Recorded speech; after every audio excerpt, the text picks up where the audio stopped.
Hi, my name's Sarah and I'm Acting Health and Wellbeing Manager here at Kettering General Hospital, and we are today recording a personal story for the NHCP Virtual Wellbeing Festival, and this is our story of the open office at Kettering General.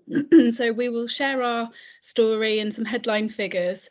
But first I'd like to pass over to my colleague Neil. Wondered if Neil, if you could do a quick introduction about how the open office came about. Certainly. Hi everyone, my name is Neil Tyro and I'm the lead chaplain here at Kettering General Hospital. And it seems such a long time ago when we're sort of thinking about how this all began. But it came out of a conversation that I had with my line manager, Leanne Hackshaw, who's the Director of Nursing and Quality here in the hospital. And Leanne asked me to think about what we might be able to do in order to support staff through the pandemic. Thinking primarily about having opportunities to decompress, to find a space and a place for conversations to be had after some very busy and heavy shifts. So I went home that evening and thought, well, what do we do? How best can we respond? And the following day got back in contact with Leanne, and there seemed to be quite a lot of synchronicity around the thinking and between a number of people that had all been, if you like, tasked or challenged with what can we do? How best can we do things together? And we suggested that we should perhaps come and establish a cafe down in the education centre, which was one of the first things that we were very fortunate to be able to do.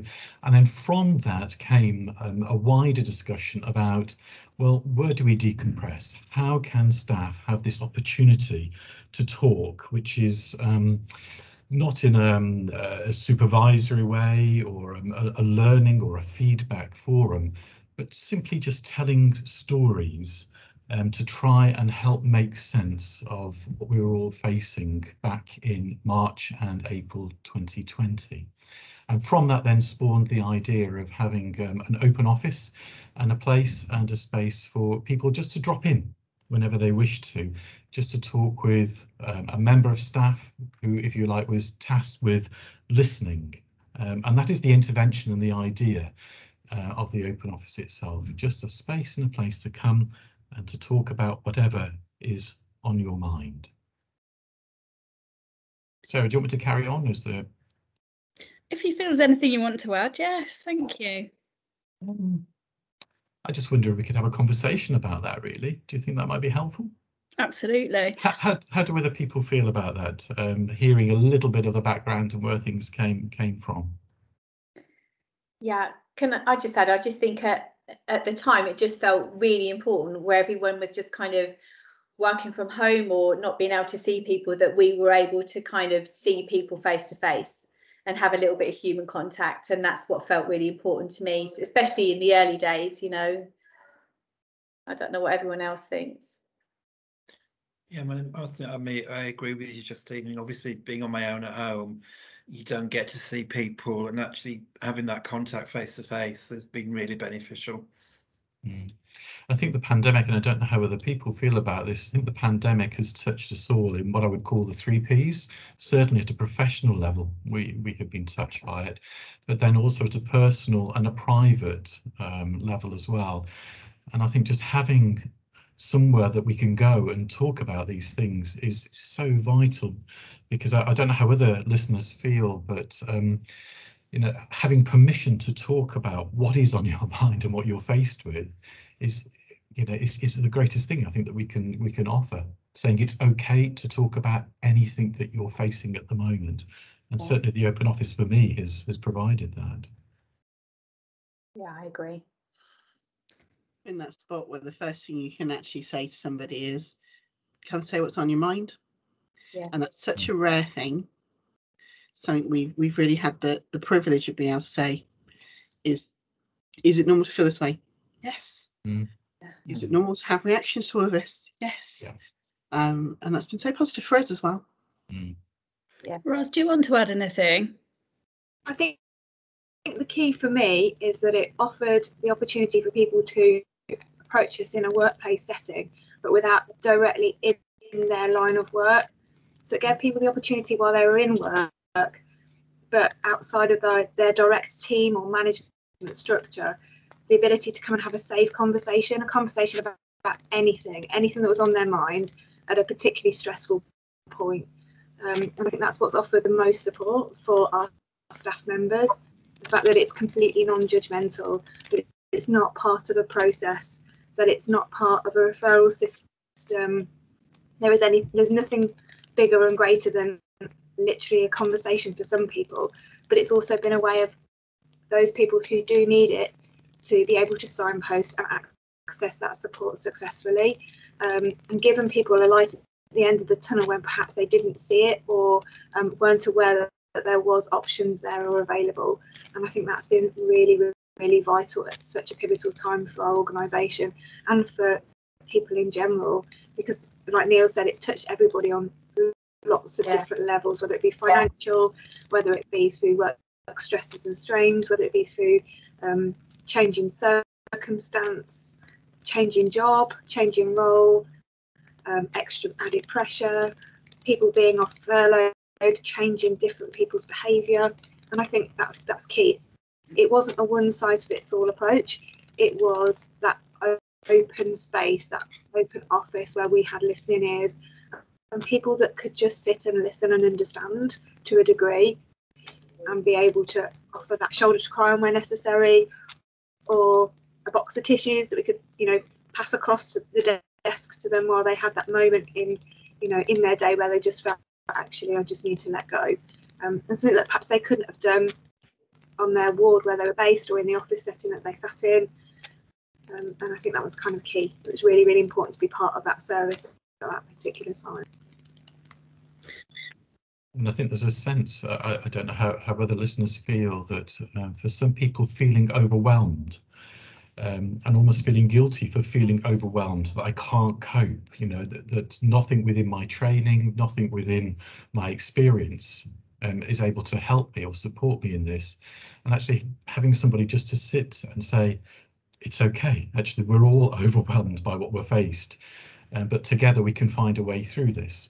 And as Ros was saying there, alongside the listening, there is that signposting. So we might not be the right people, but let's find the right person to go then and speak with, or the right service which might be able to help. But I think that sense of feeling overwhelmed, not feeling guilty about that, but actually saying this is overwhelming. Not one person can cope with this, but it's not a sign that we're failing. It's a sign that we're trying to do our very best for our patients and for carers and for family, and indeed for the wider community as well. I think as well, Neil, it's really, I was just going to say, you mentioned sort of almost like a shared experience. And I think that sort of is so important. I think especially at that time, and as things have changed over the last year or so, or 15 years, however long it's been, that we all work for the same organisation. We're not people that's come from outside in, we all work here, so we all kind of have that baseline shared experience, that's really human. We were all sort of in that sort of shared experience, whatever that was, and that it's okay to feel however you feel, because no one had a template for any of this. We were all winging it as the best way that we can, weren't we? And continue to do so in many wondrous ways. There was certainly no manual at all for it. And I think when we recorded a video, we had a volunteer in, and we recorded a video to get some funding in, to put a business case in for some funding initially for a secondment. And that feels like ages ago. And I remember we reported on that, and we, it felt like, we've had 700 attendances, and that was out of date within 10 minutes. But it just felt like, especially in the early days, you could go out to exercise once a day, you could go to the pharmacy, and you could go to the supermarket and or work, depending on where you worked. And it just felt like we were the consistent kind of resource, really, and in-person resource on site for staff for KGH. And it just felt like we were the consistent service throughout their journey. We were told about all these restrictions and you can't do this, and actually our doors open. And I remember, Ros, you came up with the name, I think, the Open Office, and I remember thinking, what a genius idea that is. The doors open, you can come in, there's no restrictions, you do not need to book, you can just pop in, have a cuppa, and just tell us what's on your mind, and we can signpost. And I remember getting a lot of information about signposting together and putting together the first document for us to use as resources. And we're not experts in doing interventions, and that's not what we're there for, but we're just with colleagues along their journey, giving them information to our EAP system, so for some counselling, referrals that can be done via the Open Office, for referrals to the services that IAPT, the Improving Access to Psychological Therapies offer, and more recently Stronger Together. And that's been a hugely beneficial resource for managers, for teams, and to give to colleagues. So I think it's important that we emphasise that we are not an intervention, we are a listening service, but we can signpost to those expert services. It just seems like such a lot's happened since we put all of that together. Do you remember having some of those early meetings, sitting around thinking, oh, can we do this? Yes, Let's you can. do it. We did it. Yeah. I guess it's because we were wanting to respond to what we were experiencing and hearing was going on the wards. How can we support? How can we offer something where people can come and use that word decompress, just share their stories in a non-judgmental environment?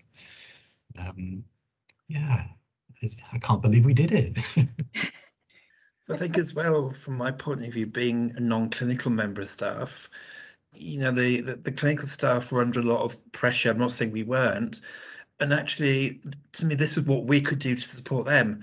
We couldn't physically go on and do their work for them, but, we could be there to support them and talk them through any issues that they were having, and just be there to talk to them and, be a friendly face and just somebody they can communicate with. Yeah. Absolutely right, Chris. I think it's been pivotal. I think it's absolutely been pivotal in a change of approach by the whole of KGH, really. I think staff have seen this service actually being put first, which I think is kind of really key, particularly when everybody is under pressure. It's been a massive shift for the organisation as a whole to kind of stand up and say, look, we are understanding and we are prepared to put this in place for you because you actually really matter. And I think that the staff, as a result, have responded really positively on that, regardless of whether they are management team, higher management, or even if they're seen to be somebody who is only in a couple of days of the week, works in a very non-clinical area. It's united the trust as a whole, and allowed them to feel supported at this time. And also, I think the consistency, when you think about the roller coaster road of the last year or so, the consistency that we've been here every day between 10 and 12 and between 2 and 4 every day, and people know. It's almost like, how many people have walked past and said, oh, I've thought about coming in so many times.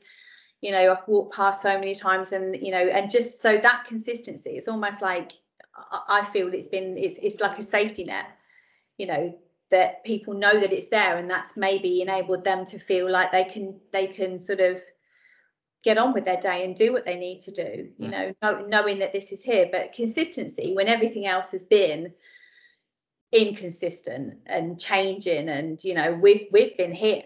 These faces that I see in front of me, have been there. And how many times have we been Sarah? For ladies, we remember times we've all been called Sarah at the end of a conversation. Yeah.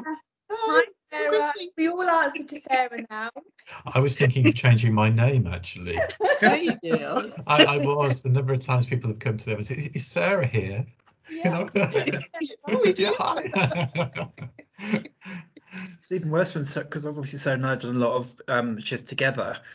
The people come in when I'm on my own. So where's Sarah today? Yes.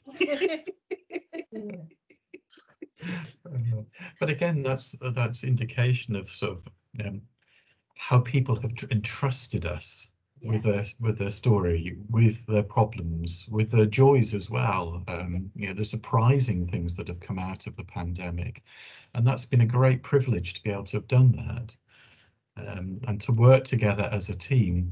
and also a very creative team, because from those early days things have developed into the open office, and we've had the out of office sort of outreach, and so those conversations that we have with colleagues around the hospital is an extension really of that as well. It's that informality as well as the formality of signposting and finding the right way that you can find help, you can get help. I remember looking, when I look back, I remember thinking in the very beginning, how do we know if it's going to work? How do we know if colleagues will come in and feel that they want to come and offload? And I think if we're honest, if I'm honest, I think probably in the beginning we weren't sure how many people were going to come in or how many people were going to get support and actually who would use it. And I think the fact that we've been able to track the data, look at attendances and the split between clinical and non-clinical, and the fact that male and female colleagues are coming in. I looked at the figures with Justine this afternoon, and since we opened on the 30th of April 2020, we've actually had 1,910 conversations with colleagues. And those conversations are ones that colleagues have come in actively seeking some offloading and some support. So these aren't, where people aren't conversations where people have been told to come along. These are when colleagues have been ready to get that support. And I know we can track themes and trends, and Justine, you were saying about the different lockdowns and peaks, and I think we can track a lot of the themes and data from that. Yeah, I think going to be a really useful piece of data, isn't it? Because we've collected everything right from the start. We've anonymized everything, but the themes have been, clearly there at the start of lockdowns and vaccinations, and and unwinding lockdowns have been as stressful as new lockdowns starting. They've all brought their own sort of, but the themes have been startling. Again, that's that shared experience, isn't it? Absolutely.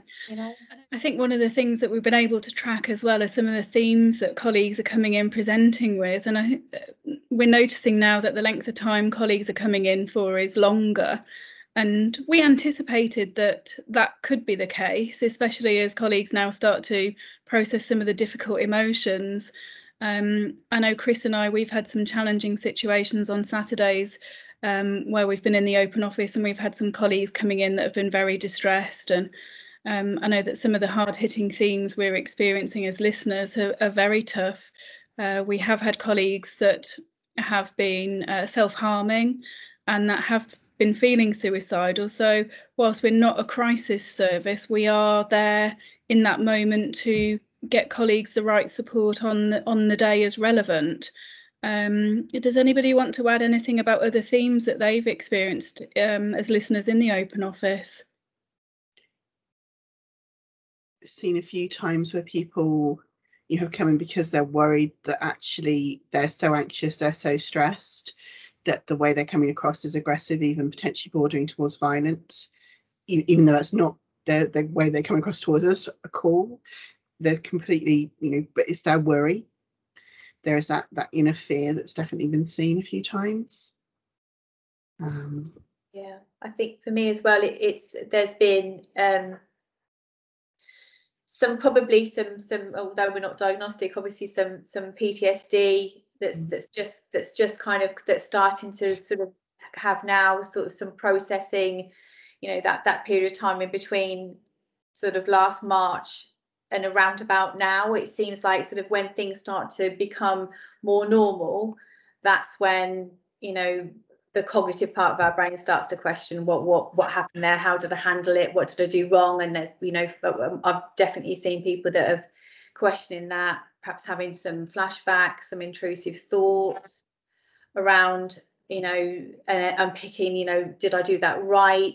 Because a lot of people, I think, like was mentioned, were seconded into departments that that they had no training, they had no knowledge of prior, and so there's definitely a sort of a PTSD element of kind of people processing, just starting to process now.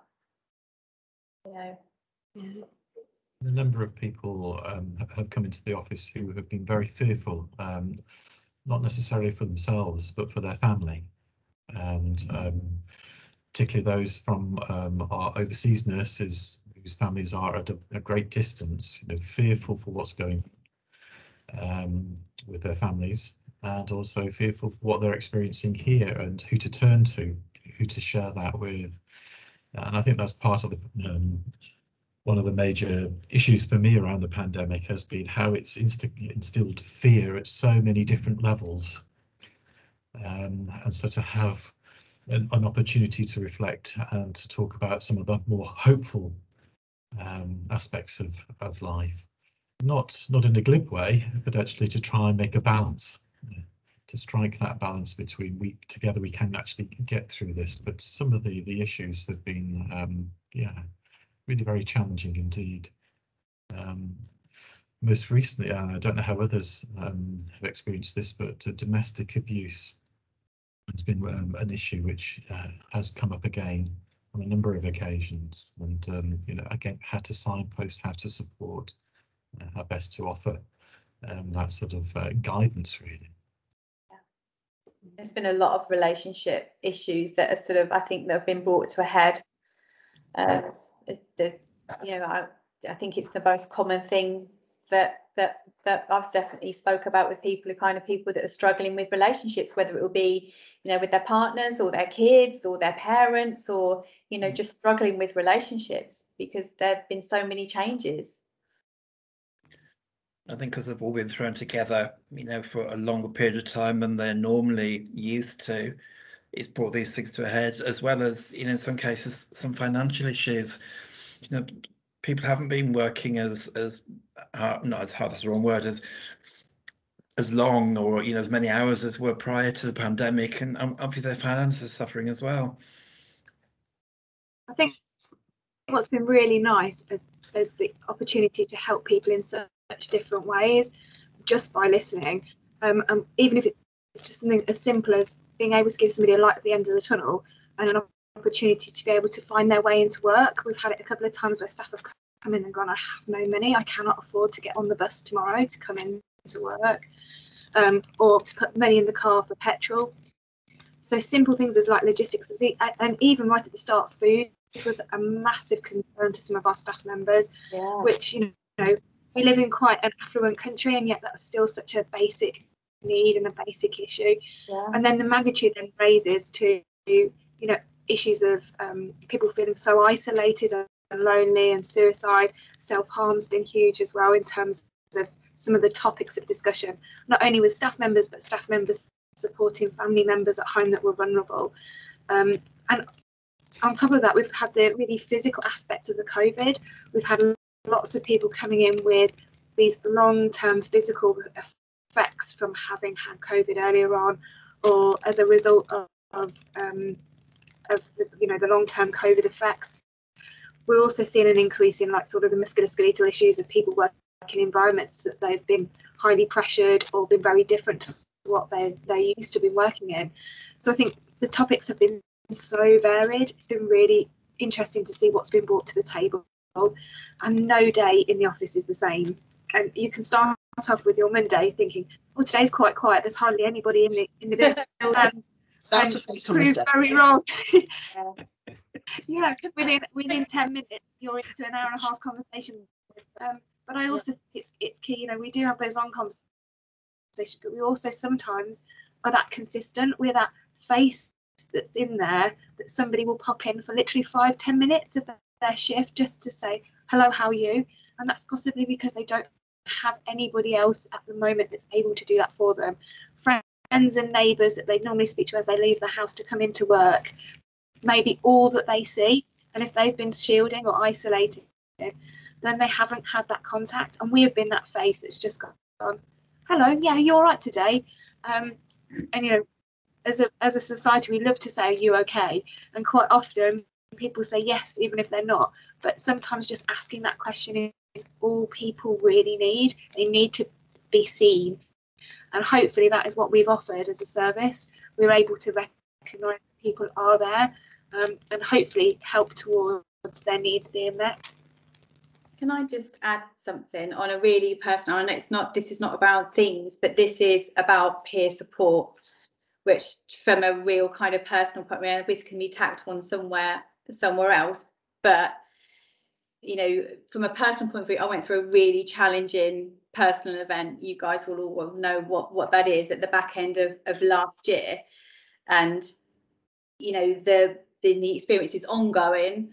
And so the support from this team, you know, they will never know how valuable that's been to me, you know, just from a really personal level. I've tested this system. I've tested, you know, each and every one of you, you know, and you've all been there. And, you know, and I think the most valuable thing is to be able to laugh, to be able to laugh when things are really, really tough, or we've had a challenging day, we've had conversations, you know, we've been able to laugh. And that's definitely what's got me through tough days. You know, I didn't want to miss up the chance of sort of saying, you know, thank you, each and every one of you, for, you know, you'll never know how, you know, how your help is, it's made a massive difference to me. So it feels like we've been on such a journey that some of the themes initially, when we had all the skylights in and the door was open and the office is a novelty and, hey, wow, what's this? What are you doing? And that's long since gone. But it's great that colleagues feel they can come in and, like, Neil, I'm not sure, was it you that said that, you know, they're entrusted to us, that they feel we are approachable. And yeah, I think that's a testament to the people we are as well. You know, the fact that our colleagues are prepared to come and talk to us, and, you know, in some cases tell us some of their secrets that maybe they've not told anybody else ever before. Yeah. I think at least one. I think what's important as well is sorry, Christine, it's raised our profile a little bit, in that people are now aware of who we are. It's changed the perspective that we are more approachable. So quite often those conversations start in a lift or in a corridor, whereas normally people would have just walked by each other almost faceless.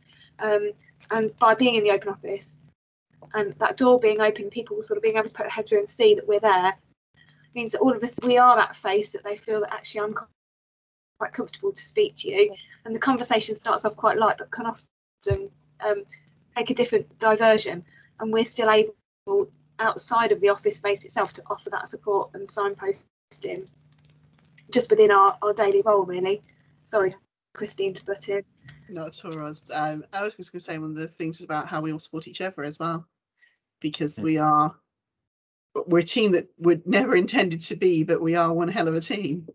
And it's, you know, we have that luck, you know, we have that resource that we know, you know, we can put out that call to each other and go, actually, I've just had a really difficult discussion. Who can I talk to myself to offload some of that discussion, and to know that we've done the best we can for people. And that really goes a long way for each of us, I think, as well. And there have been many other members of this team as well, haven't there, along the way? Many of us that can't be with us today. Absolutely.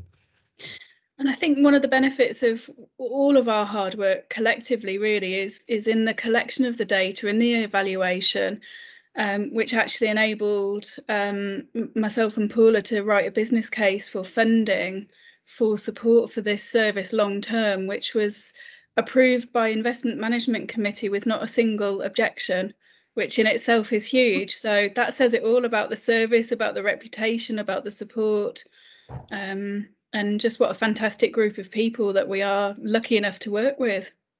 Yeah. Does anybody else have anything they want to add? I'm just conscious of time.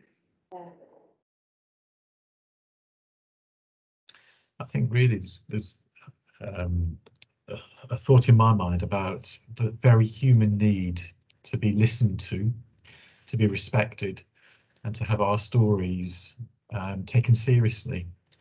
And for me, that's what the open office and the We Care Cafe and the out of office, that's what they do, taking very seriously what the other person is experiencing and the stories that are being made around that.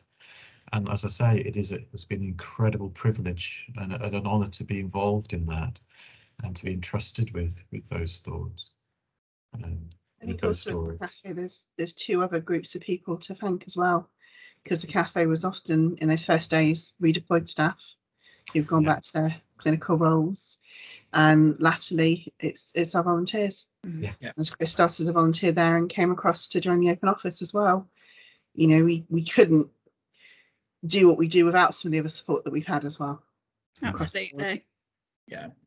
I mean, I've seen, as you said, I've seen both sides. I've seen the cafe and the Open Office. It's been really beneficial. Thank you everyone for sharing all your time today. I'm really sure that this video is going to be interesting for colleagues across the partnership, I'm sure, to learn about what we've been doing and how we've supported each other as colleagues as well. So thank you for everyone for taking the time.